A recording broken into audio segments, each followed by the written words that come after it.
So Steelers fans and media are debating Diontae Johnson, but this time it's not about a contract or his future or whether or not he's at OTAs and when he's going to show up at OTAs or then once he appears at OTAs. No, this is actually about Diontae Johnson on the football field and what he can do on the football field and putting him in the best position to succeed on the football field, as well as others on the Steelers, namely Chase Claypool. So on this episode of Mic Drop here on Pittsburgh Sports Live, and of course, this is a Steelers Now edition. I'm your host, as always, Mike Asti, and I'm going to make this simple. I'm going to tell you right from the jump. You don't need to read the tea leaves or watch 5 minutes of this to kind of figure out where Mike's going. I'm going to tell you right away and then unpack it. And that's simply put, Diontae Johnson, and this should be simple. This makes sense. This really should be common sense, honestly. I'm not sure why it's a debate, but I'm going to answer it since it's become one. Diontae Johnson should be outside. He should be an outside receiver, period. Chase Claypool, though, should be in the slot.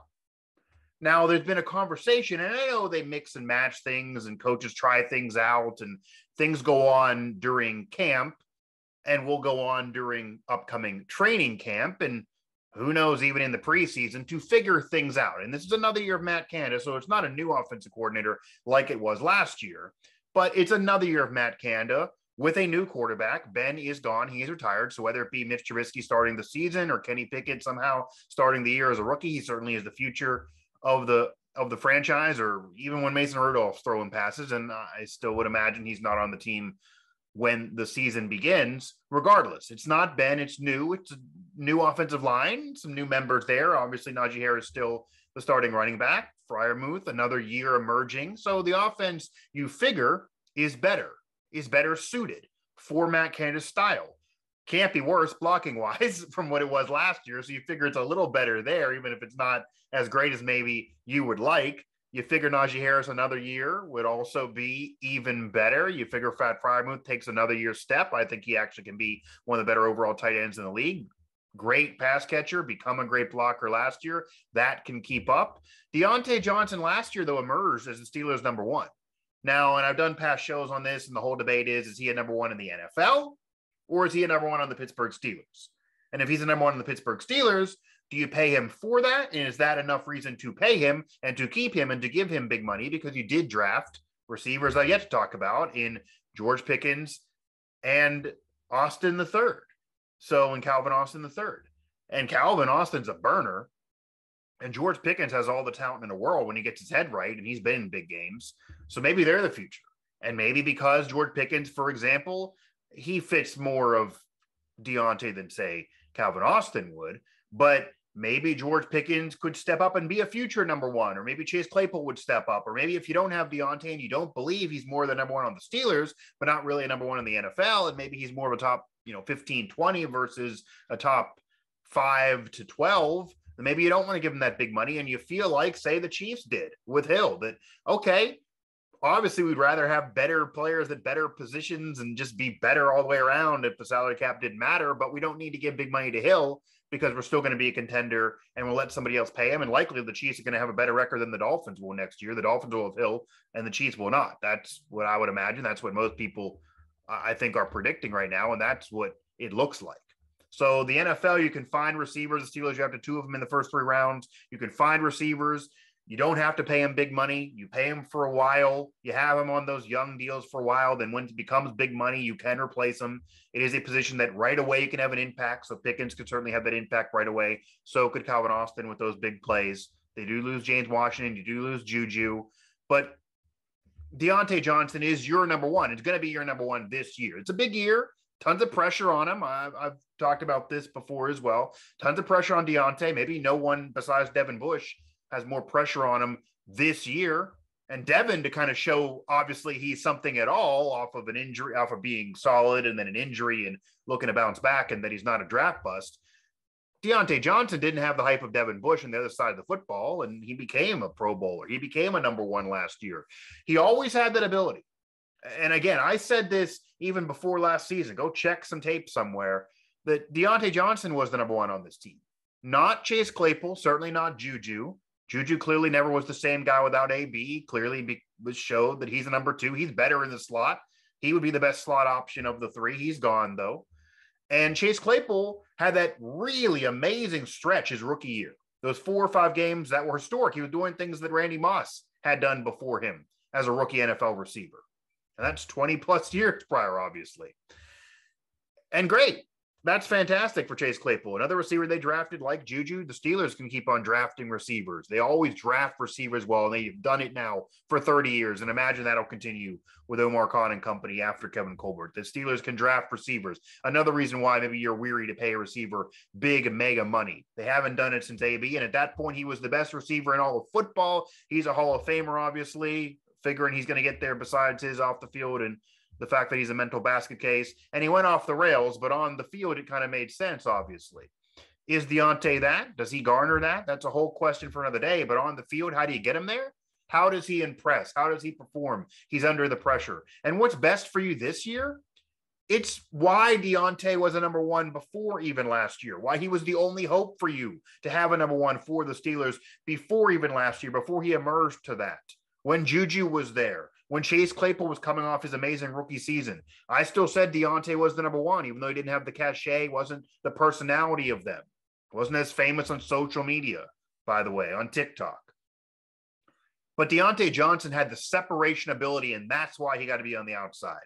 Okay, I get maybe thinking about the slot a little bit for his size, but Diontae Johnson has a separation ability that not many receivers have. He was getting better separation, having an easier time getting separation with or without Ben prior to last year.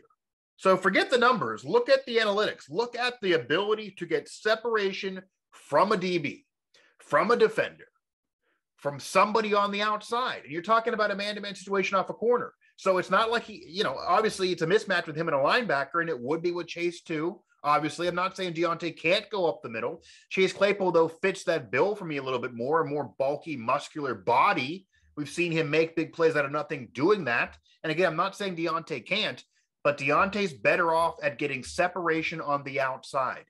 You want a separation type receiver, a guy who can get separation as well as have speed, as well as have hands. And Diontae Johnson, check, check, and check. And I know what you're going to say about the hands, so I'll get there in a second, put a pin in that. You do have to listen a little bit to get my take there. Wait a second. But he still has the hands, by the way.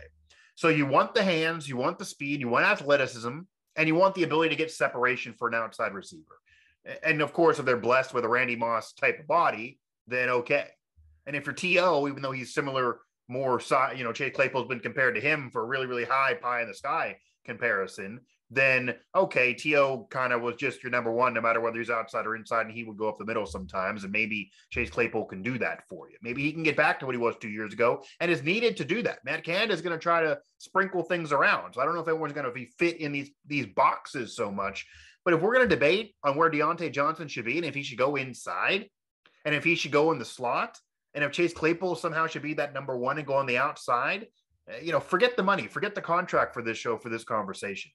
Diontae Johnson, because his ability to get separation, because of what he's been doing and that he has emerged already as the number one, he got to be on the outside. And Chase Claypool fits the slot role for his size, for his ability to do so much, and for his athleticism, and the fact that he is muscular and he can take those hits. That's what he did a couple years ago. People even thought when he was drafted to replace Juju, and Juju, for all his faults and what people want to criticize him for and how polarizing as he was, and certainly a good player, maybe not great after AB, but one of the better slot receivers in the league, a solid slot receiver. He wanted to be on the outside. That was a whole problem, but he was a great slot receiver. I'm not saying Chase will necessarily be that, but he could fit that role. He fits that role more than Diontae Johnson. And now to the pin. I will take the pin out. Diontae Johnson, yeah, you want to bring up the drops, you want to bring up the hands issues, and I get it. I was there at training camp a season ago when he would, and that was at Heinz Field. They're going back to Latrobe, so that'll be interesting with him there. That'll be cool. But, and that's for a little aside, I kind of am excited to get back there, by the way, even though I'm sure the veteran players are happy not to be sleeping in a small college dorm room. but it'll be cool for the rookies. It'll be cool for media, for fans, of course, obviously for fans, for you guys. That's the number one thing. So I'm glad they're back. For the Roonies, always we're going to want to get it back there at some point. But I'm sure he'll act the same way in Diontae Johnson, like last year at Hines, where if he dropped a pass, he did push-ups immediately. So he had drop issues a couple years ago, obviously, and those were a problem. He worked on it. He worked on it. He worked on it. It seemed like he corrected it for a while. Only a few drops last year, and yes, they happened at the end of the season in big games.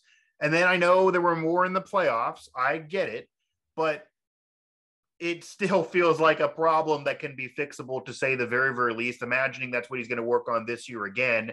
And it's also a little bit of a false narrative that the drops are something that really should totally kill him.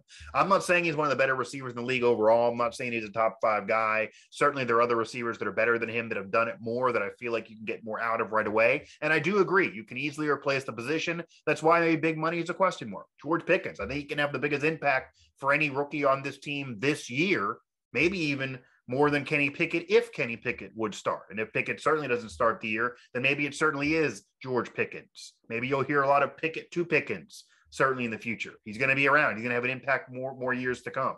So I love the George Pickens pick, by the way, even Calvin Austin. But Diontae Johnson became a Pro Bowler, became a number 1 receiver, and there's no reason why that doesn't get easier for him, and he maybe doesn't have a banger and have a better year this coming season on the field, because he's going to have a more mobile quarterback, whether it be Mitch or whether it be Kenny Pickett. Certainly more mobile than an aging Ben Roethlisberger who's about to retire. The offensive line, you figure, would be a little better to give the quarterback a little bit more time and give the receiver more time to get separation. But again, Diontae, the best at that, so let's keep that moving. But Diontae Johnson's hands, it's not something that you aren't looking to improve. And I'm not saying it's not a problem at all if you're looking to pay him mega money and say he's one of the best receivers in football. But he's certainly still right up there. He's certainly that top 10, 12, possibly, maybe even more. Who cares where you rank him? Had a Pro Bowl year. He is the Steelers' best. He is the Steelers' best overall receiver this year for sure. And if you want to pay him the mega money, it's a different story. But this year, he got to be on the outside. He is your best option on the outside. The hands thing can come. It's better to try to correct that than try to fix someone getting separation, winning one-on-one battles. He can win those for sure as well. Maybe Chase Claypool can too because of his body. But Diontae's proven himself time and time again. And he fixed the drops so much most of the beginning of last season, really even in the middle and the end, until really at the end, that maybe that's an aberration as well. So the whole idea out there of he's just dropping every pass, it sounds like he has 10, 15 drops a season. That's not the case. You're looking at a few. So that's a little overblown. But again, the hands are there with the exception of a few drops, but let's not overblow that type of situation. He became the one last year. He's been the best at separation. And again, he has everything else you can imagine. He's the overall threat. Diontae is the number 1 on this team. And that's for this year. Again, speaking on contract, there's pressure on him to try to get it. And I get maybe you can replace it another way, but that is another conversation for another day. But Chase Claypool also fits that slot role. So again, this shouldn't even need a mic drop. This shouldn't need me to drop the mic or to do anything to expound on this, but I felt like I was going to. I felt like, why not? Because everyone's discussing it.